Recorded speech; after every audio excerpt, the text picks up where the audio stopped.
نكون طبعا قايدين الفرن على درجه حراره عاليه 200 240 اعلى درجه عندك في الفرن. كده شايفين كده تمام. هنعمل ايه برضو خطوه كده مهمه، هنحط شويه زيت في الورق الفويل من تحت كده علشان خاطر السمكه ما تلزقش فيه، بس كده. وطبعا هندخل بقى السمكه دي الفرن، هنحطها كده ايه، نجيب بس صينيه على قدها كده اهي، بس كده دي الشكل بتاعها نهائي. وهحطها في الفرن وهوريكم بقى اللي انا عملته.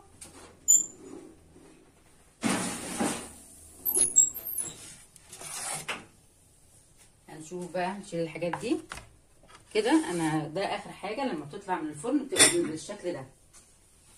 شايفين الجمال والحلاوه بقى ما شاء الله. كل ما السمكه البوري تبقى كبيره كده